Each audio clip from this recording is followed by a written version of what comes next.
Welcome to Europe continent. Bosnia Herzegovina. Europe காண்டினென்ட்டில் இருக்க Bosnia Herzegovina country தான் நம்ம பார்க்க போகிற முதல் கண்ட்ரி.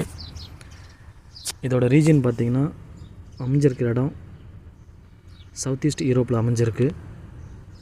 இது பார்டர்ஸ் பார்த்திங்கன்னா எந்தெந்த கண்ட்ரியோட ஷேர் பண்ணுதுன்னா செர்பியா வந்து ஈஸ்ட்டில், மாண்டனகுரா வந்து சவுத் ஈஸ்ட்டில் அண்டு நார்த் வெஸ்ட் சவுத் வெஸ்ட்டில், நார்த் அண்டு சவுத் வெஸ்ட்டில் வந்து குரோட்டியா அப்படிங்கிற கண்ட்ரி.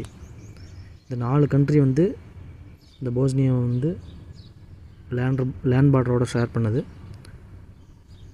நீங்கள் கொஞ்சம் ஜூம் பண்ணி பார்த்தீங்கன்னா நியர்பை அட்ரியாட்டிக் சீயை ஒட்டி தான் இந்த கண்ட்ரியோட பார்டர் முடியுது. பட் ஆனால் வந்து இதுக்கான கோஸ்ட் லைன் எதுவும் கிடையாது. அதை வந்து குரோட்டியா அப்படிங்கிற கண்ட்ரி வந்து ஆக்குப்பை பண்ணிக்குது. அட்ரியாட்டிக் சீ இங்கே இருக்குது.